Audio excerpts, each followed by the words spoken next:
राष्ट्रवादीचे नेते प्रफुल्ल पटेल आणि सुनील तटकरे मुख्यमंत्री फडणवीसांच्या भेटीला आलेत। वर्षा निवासस्थानी पटेल आणि तटकरेंनी हजेरी लावली आहे। अशातच जयंत पाटील देखील बैठकीला उपस्थित राहिलेत। जयंत पाटलांची बैठकीत हजेरी लावल्यानं राजकीय वर्तुळात चर्चांना उधाण आलंय।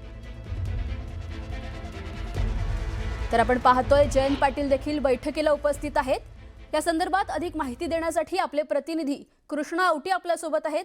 कृष्णा, मुख्यमंत्र्यांसोबतची ही महत्त्वाची बैठक मांडली जाते आणि जयंत पाटील देखील उपस्थित आहेत। काय अधिकची माहिती आहे?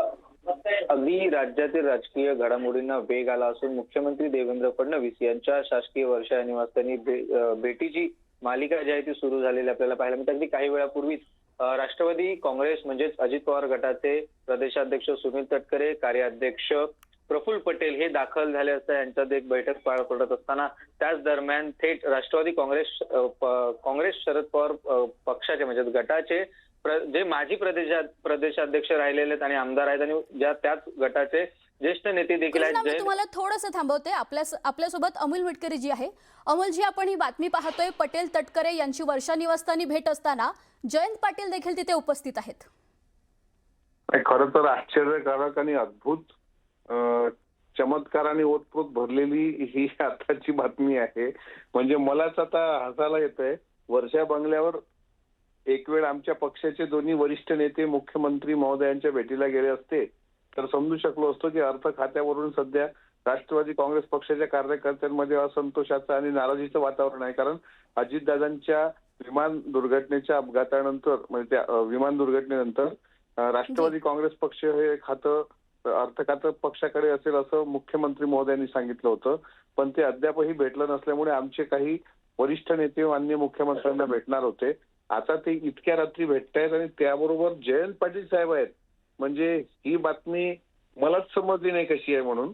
आणि सर्वसामान्य कार्यकर्त्याचं म्हणजे कसं आहे की तुमचा खेळ होतो ना आमचा जीव जातो, अशा प्रकारे बालभारतीमध्ये एक कथा होती तशा पद्धतीचं वाटतंय। आता हे कोइन्सिडेंटली तिघे जण तिथे आहेत की अगोदरच जयंत पाटील साहेब तिथे गेले होते, की आता जयंत पाटील साहेबांना आमदार खासदार एनडीए मध्ये सहभागी व्हायचं आहे की आमच्या दोन पक्षांना एकत्र यायचं आहे, हे आता म्हणजे मी सांगूच शकत नाही। हे मलाच शॉक बसलाय आता 440चा हे पाहून। आता जयंत पाटील या बैठकीत उपस्थित आहेत। तुम्ही म्हणताय की अर्थ खात्यासंदर्भातली ही बैठक असू शकते। नेमकं राष्ट्रवादीमध्ये काय शिस्त आहे? दोन्ही राष्ट्रवादी एकत्र येण्यासंदर्भात ही बैठक असू शकते का? तुम्हाला काय वाटतंय?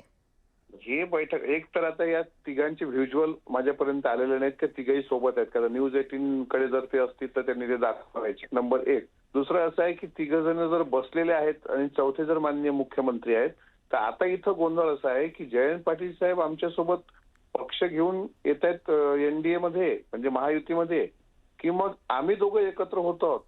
मग आम्ही दोघं जर एकत्र होत असू तर मग अर्थमंत्री जयंत पाटील साहेब होतील की अर्थमंत्री अर्थ खातं हे वहिनींकडे राहील की ह्या दोघांच्या व्यतिरिक्त मग स्वतःकडे सीएम साहेब ठेवतील। म्हणजे हा इतकी खिचडी झालेली आहे ना की आम्हालाच कळण्याचं झालंय काय ते। फक्त एकदा हे व्हिज्युअल येऊ द्या। माझ्यापर्यंत तुमचा फोन आला तोपर्यंत पक्की माहिती नव्हती, पण तिघ जण जर तिथे बैठकीला बसले असतील तर मला असं वाटते 2026च्या या वर्षीची ही सर्वात मोठी आश्चर्यकारक घटना आहे असं मी समजतो।